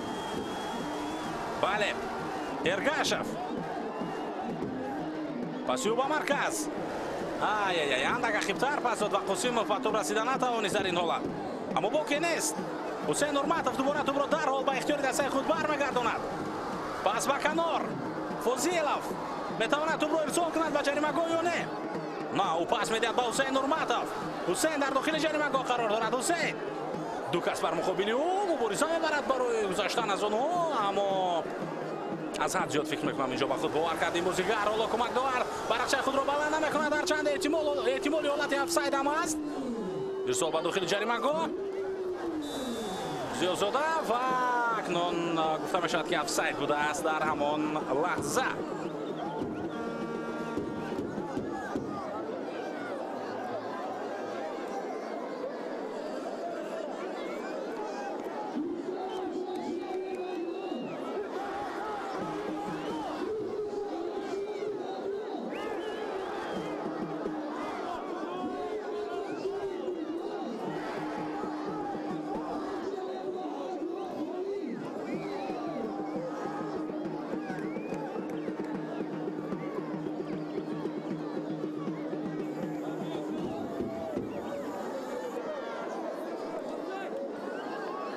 осеб мегирад инҷо футболбози дастаи Истаравшан.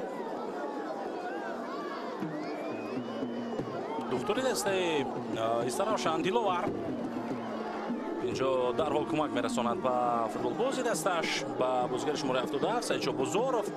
тағйиротҳо дар ҳайати дастаи клуби марказӣ Абдухалил Боронов аз майдон гирифта мешавад. Даниэл Квеко ба ҷои ӯ ба майдон баромад.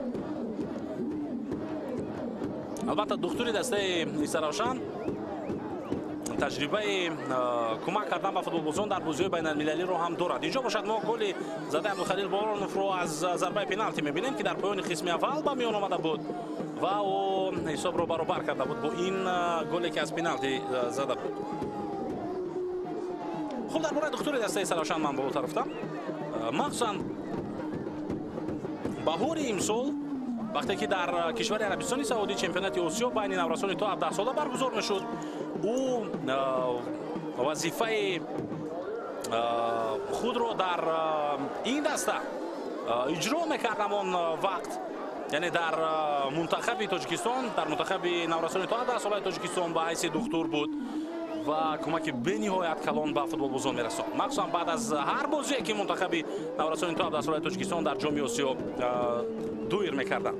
ва албатта мунтахаби мо онҷо то ба даври плей-офф рафт, то ба даври чорякниҳоӣ ва бо ин рохати худ ба даври чорякниҳоӣ рохати ҷоми ҷаҳонро ба даст овард. албатта инро ҳам бояд гуфт ки баъд аз тақрибан 10 рӯзи дигар, баъд аз 14 рӯз дигар, пас аз 2 ҳафта тими мунтахаби Тоҷикистон аллакай дар чемпионати ҷаҳон байни наврасони то 17 сола иштирок мекунад. шуруъ аз 3 ноябр бозиҳои ҷоми ҷаҳон байни наврасони то 17 сола баргузор мешавад ва барои рохат гирифтани мунтахаби мо ба ин мусобиқа, яъне ба ҷоми ҷаҳон байни наврасони то 17 сола, кӯмаки духтури дастаи Истаравшан ки имрӯз дар дастаи Истаравшан ҳоло фаъолият карда истодааст, то ҷое назаррас буд. яъне ӯ низ саҳм дорад дар ин кор, дар баробари сармураббиён, дар баробари дигар масъулине ки албатта аз ҳар ҷиҳат кӯмак мекарданд ба футболбозон ва умуман ба тими мунтахаби наврасони то 17 солаи Тоҷикистон.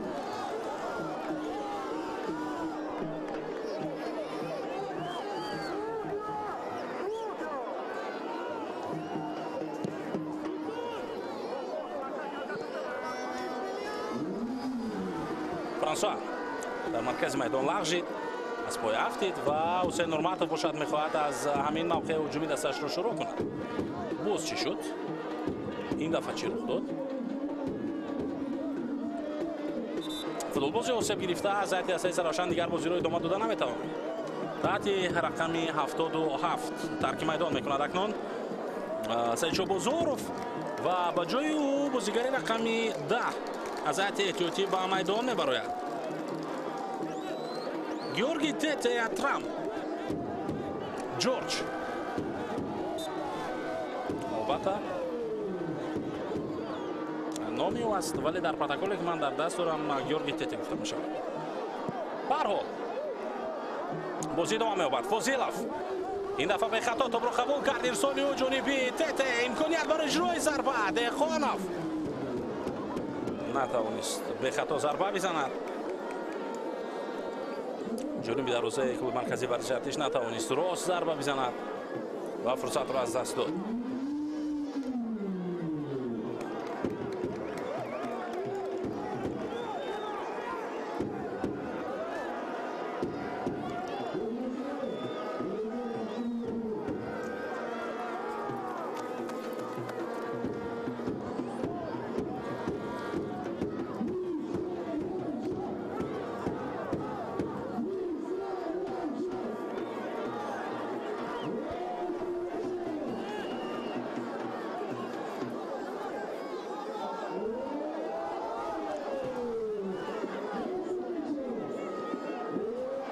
باز یک حمله دیگری دسته سرافشان.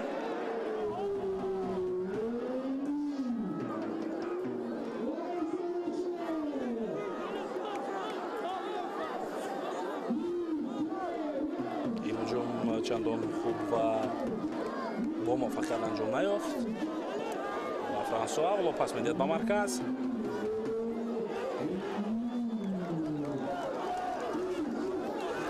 دادابویف تو در اختیار او است. 20 دقیقه دیگر از وقت اساسی بازی باقی ماند. اگر فوتبال بازی دسته سرافشان روی حساب 2-1 اگر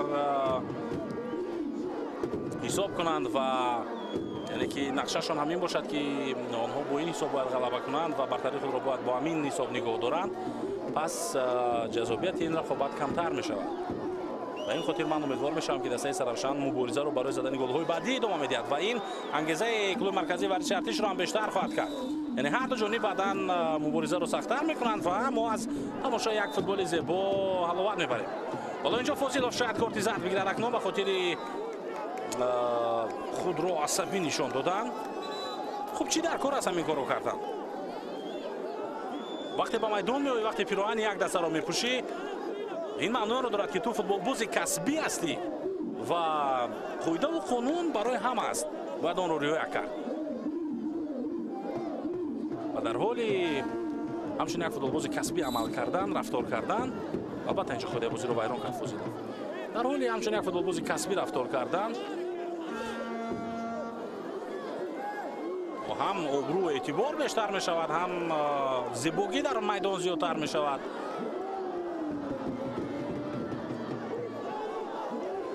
دهخانوف توپ رو از دست داد.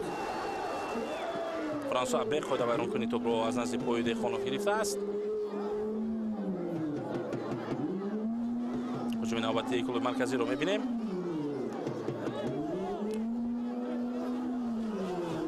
فرانسوا اینجا خود بازی ویران شد یا نه؟ نه، بر مقابل اننگوی فرانسوا خود بازی ویران نشد.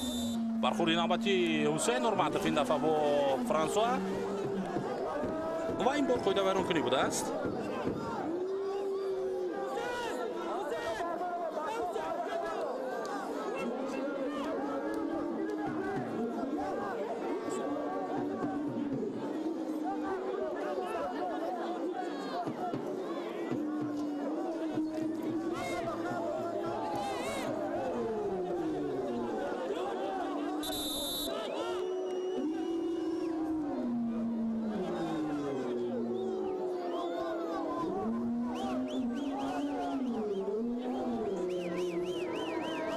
واسیلی سفارов در نزد توپ. صدایش تکدوار. ارسال به جریمه‌گاه. امکانیت ضربه با سر و حالتی در هم در پیش دروازه دسته سرافشان. این وضعیت خوفناک را برطرف کردن فوتبالبازان میزبان. سفارov باز یک ضربه دیگری او. اکنون قاسموف با تو برکت نوبتی را می‌بینیم چگونه خواهد بود. اوی اوی اوی. در لحظه آخر ببینید که چگونه کامران ابراهیموف توپ رو با سر برگرداند وگرنه قاسموف باز یک بار دیگر اندازه خود رو 1-1 می‌برآورد با دروازه‌بان. این دفعه من نمیدونم تته بود، فکر می‌کنم در خط هجوم به تنهایی. آغاز حمله نوبتی دسته سرافشان. دهخانوف پس پرویز جون به کنار. ارگاشف ارسالی او به کنار چپ، ولی اینجا همدستش انتظار اون رو نداشت که اینقدر دقیق توپ رو روان خواهد کرد ارگاشف.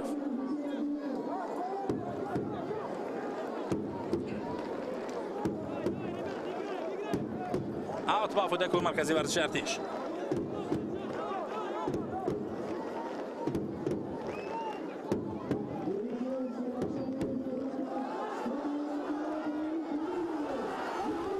هجوم نوبتی سرافشان، امکانیت برای ارگاشف ولی داور صداشت خود را بلند کرد.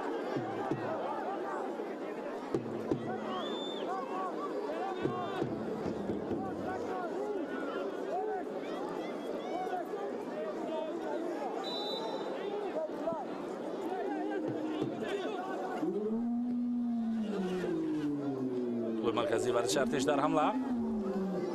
فرانسوا ارسالی او امکانیت برای زدن ضربه جانبی دروازه داد بویف، اما ضربه ای که در همین وضعیت اجرا کرد بازیکن شماره 5 کویکو دانیل نه اونقدر ضربه خوب بود. البته او میخواست با اصول قیچی با احتمال زیاد ضربه بزند ولی ضربه خوب نبود در اجرای او و خوب اینجا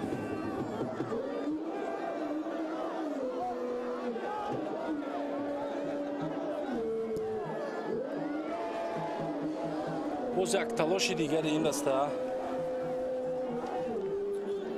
به نتیجه به انجام رسید ولی در قسم یکم هم همین گونه شده بود. فوتبالبازان سرافشان باید این رو فراموش نکنند که در نیمه اول همانها قریب تا آخر قسم یکم پیش صف بودند، اما وقتی که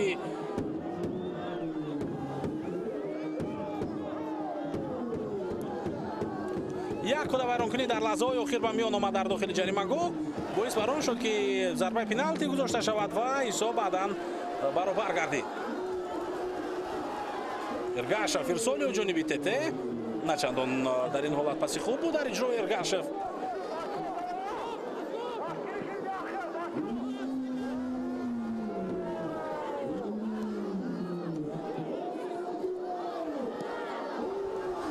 هجوم نوبتی دسته سرافشان رو می‌بینیم.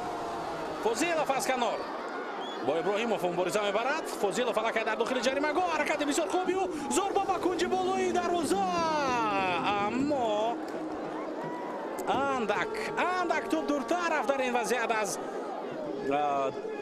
دروازه دسته کلوب مرکزی ورزشی ارتش و ببینید پرینس کوبلا هرچند جایش کرد اما به توپ نرسید.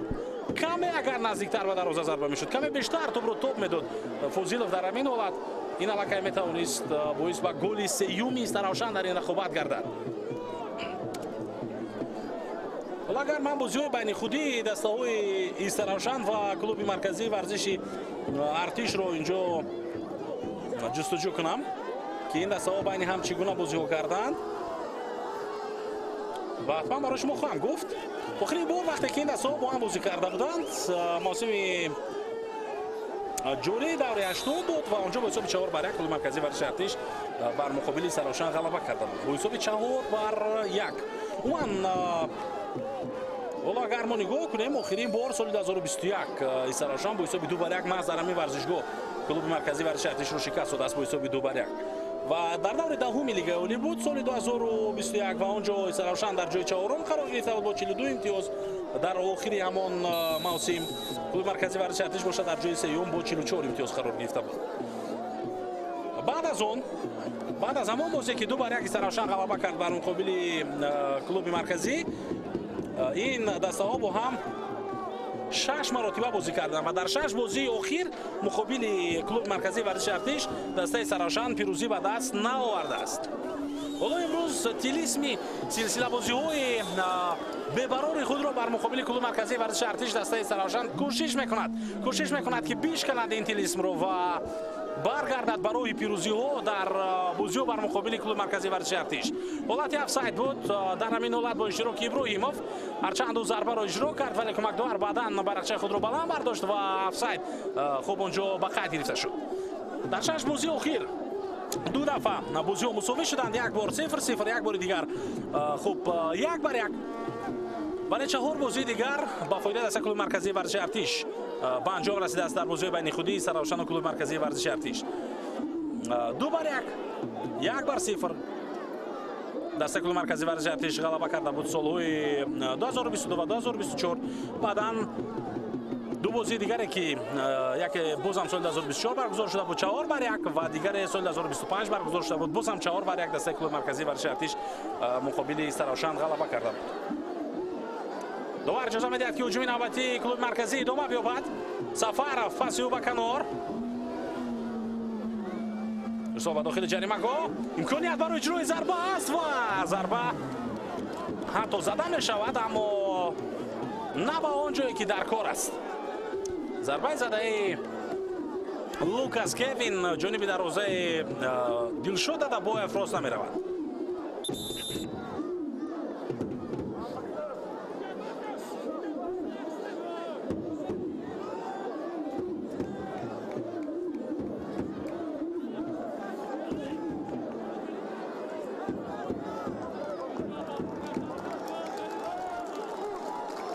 حسین نورماتов از میدان گرفته می شود. بازیگر شماره 19 دفاعگر کانوری دسته سرافشان در بازی امروز خوب بازی کرد و حالا موقع خود رو با شهزاد عنایتов میدهد. بازیگر شماره 5 با جای او به میدان برآمد در دقیقه 82 بازی. از زمان یک فوتبال بازی دیگر هم آماده است در کنار برای عوض شدن. نه فقط یک نفر عوض شد، فقط حسین نورماتов اینجا عوض گردید.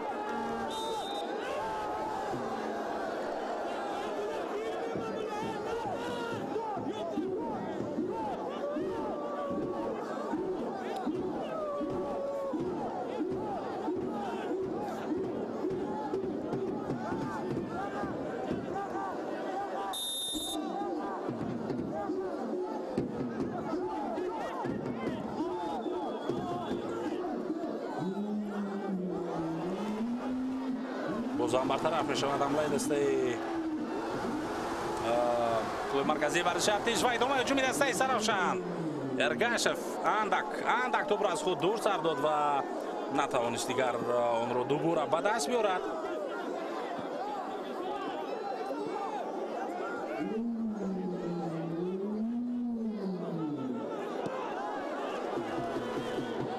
دهه آخری بازی دسته های سرافشان و کلوب مرکزی ورزش ارتش. ابراهیمов پس او سر با پرینس کوبلا و از نوچوری دروازه‌بان دسته کلوب مرکزی توپ را زده از میدان بیرون کرد. اینجا که از فوتبالبازان دیگری سرافشان او از پای افتیده است، آن هم نزدیک به جریمه‌گوی خود دسته سرافشان است.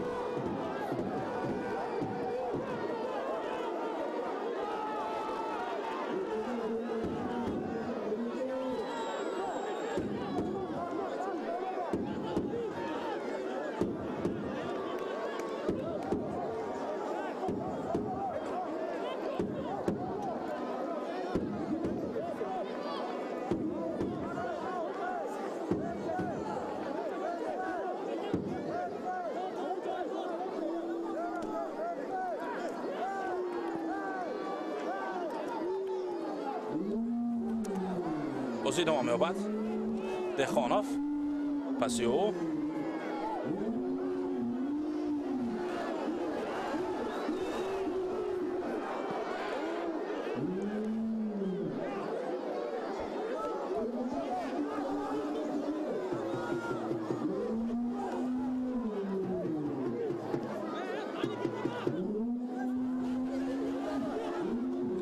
توپ در دست دیده شد ادابایف.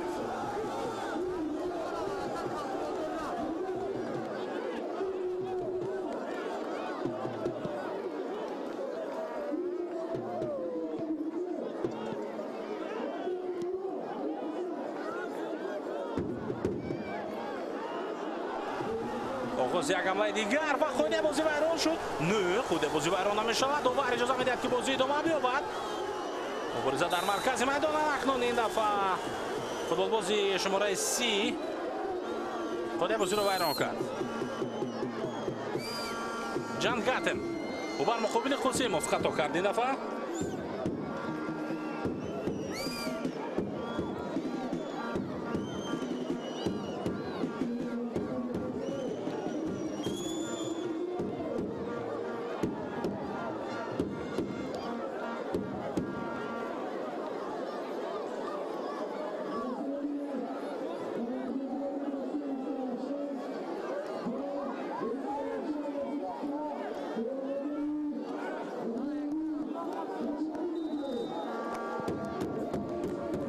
خب دوباره اجازه داد و دسته ها دوباره بازی رو ادامه دادند. پس به دروازه‌بان پرینس کوبلا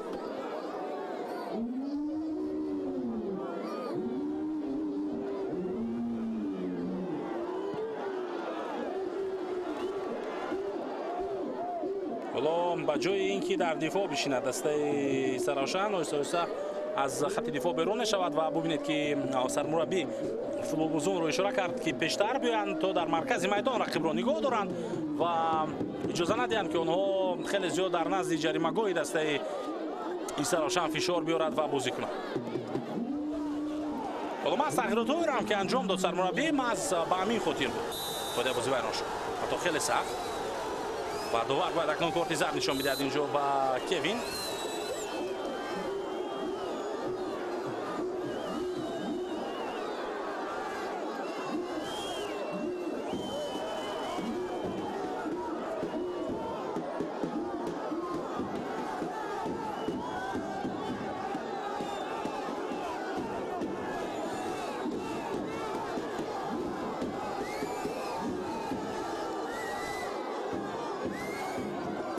لوکاس کوین کارت زرد گرفت از دسته کلوب مرکزی ورزشی ارتش.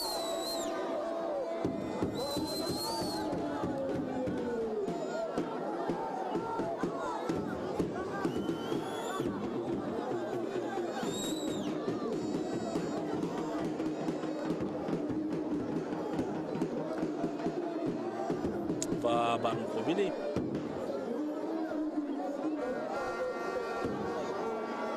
شهزاد اینویاتوف کوین این گونه دقیق بازی کرد. اینویاتوف چند پیشتر بر مقابل با جوی حسین نورماتوف و میدان آمده بود و بر مقابل کلوب مرکزی ورزشی ارتش بازی خود را شروع کرد. پلنگان شمال حالا در میدان خود نزدیکند که به غلبه برسند.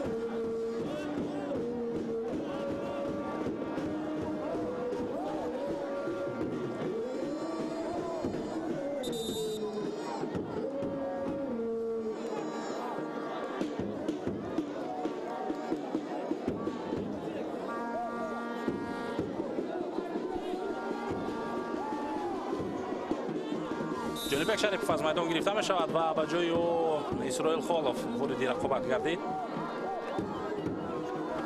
در نهایت دسته کلوب مرکزی ورزشی ارتش و اسرائیل خالف تحت رقم 22 بازی رو ادامه می‌دهد. دقیقه 87 بازی هم به پایان رسیده ایستاده است. مبارزه زیادزاده توانست را در اختیار دسته‌اش نگه دارد و ارگاشف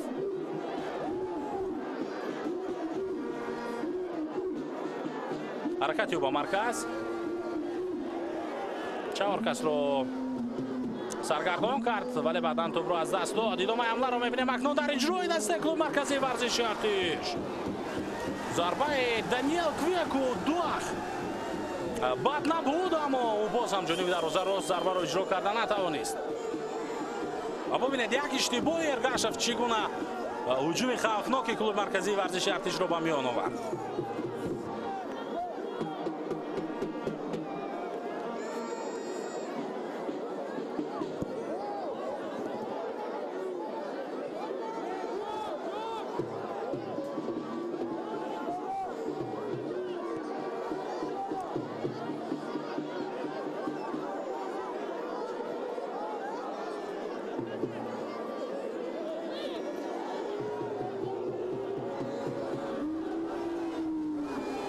حمله کلوب مرکزی ادامه می‌یابد و اینجا توپ از میدان بیرون شد. کسی بر مقابل کسی خود بازی رو ویران نکرد.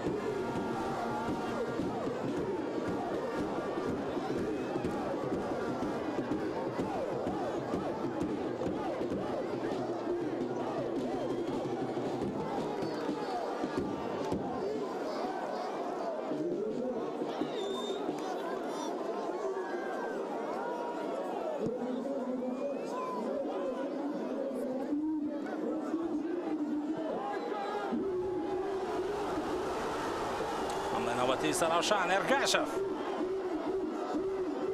مقابل اسرائیل خالف باز میکند. او ارسال به داخل جریمه گل امکانیت فوزیلوف پاس او ضربه و توپ از بالای دروازه رفت. تته نتوانست از این فرصت استفاده برد. فوزیلوف خیلی فکر خوب کرد در لحظه که روبروی دروازه قرار گرفته بود. ببینید اگر تته فکری پاس دادن رو میکرد و اندک عقب‌تر به قاسموف پاس میداد اونجا باز هم همه چیز زیباتر میتوانست باشد.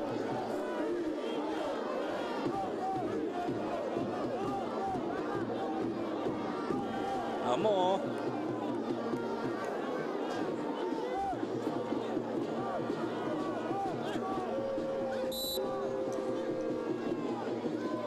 این هجوم اخیراً به نتیجه به انجام رسید. ضربه نوبتی جانبی دروازه سرافشان و ضربه زده جرار بکینده بیلانگه. این دفعه جانبی دروازه راست نرفت.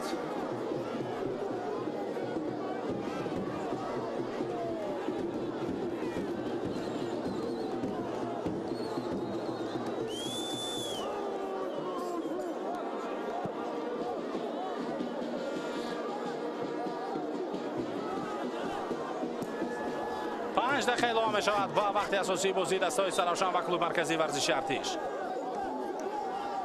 5 دقیقه. حالا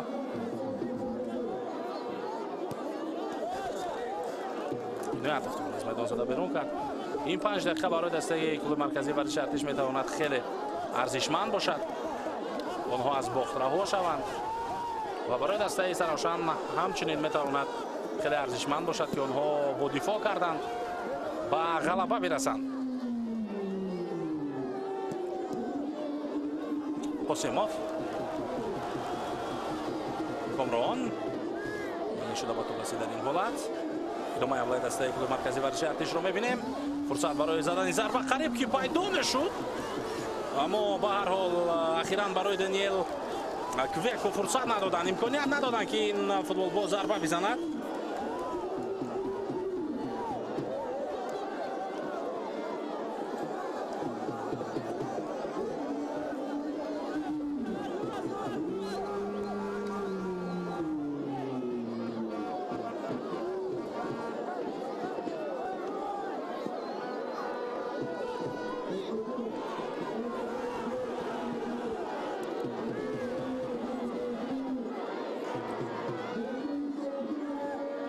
ارگاشف پاسی و باقی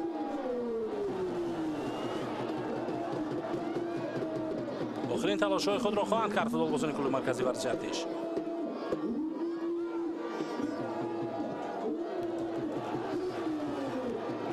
بریزه زیادزاده برای نگه داشتن توپ، اما نه کمکدار اینجا اشاره می‌کند که در آخر توپ از میدان بیرون گشت.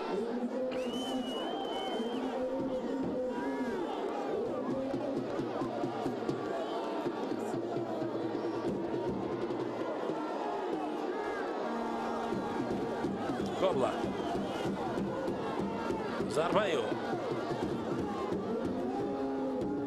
شماره حمله‌گران دسته کلوب مرکزی بیشتر می شود. 5 نفر لیگنر همه در خط حمله هستند. ارسال به داخل جریمه‌گاه، امکانیت برای وسیلین سفرف می تواند پیدا شود. پس نوبتی او و این حالت برطرف کرد. این حالت را فریدون دهقانوف برطرف کرد.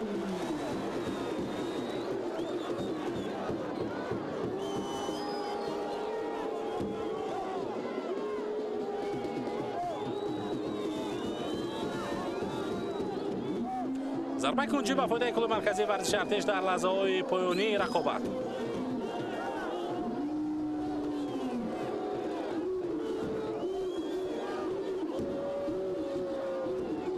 سفرف ارسالی از کنج میدان زمینی نه چندان خوب.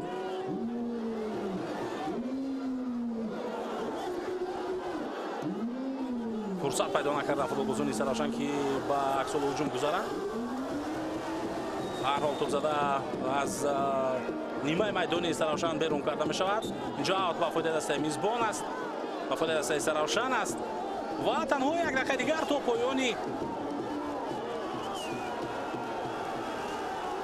بازی دسته های سرافشان و کلوب مرکزی ورزشی ارتش باقی مانده است.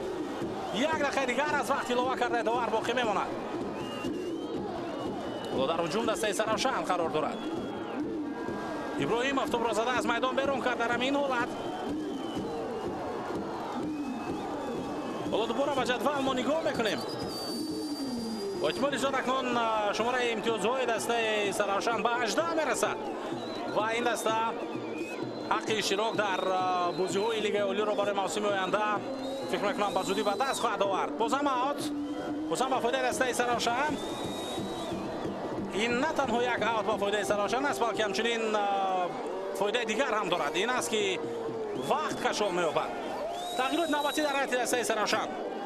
سلطانبek فاضلov از میدان گرفته می‌شود، یک از بازیگران فعال در خط حمله. و جای او حضرت احتیاطی جهانگیر اسمتیوروف وارد رقابت کرده.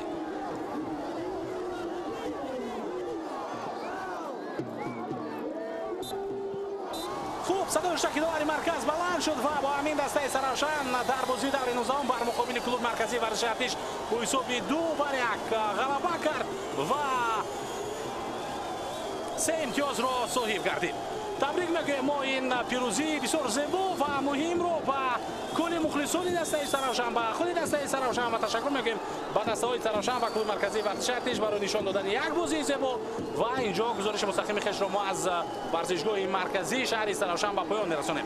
من اینامدین احمدزاد با جمع همکاران تکنیکی همین گزارش رو برای شما شرح دادیم و پیشنهاد کردیم. تا رقابت های دیگر سربلند و موفق باشید و از فوتبال دور نشوید. خیر.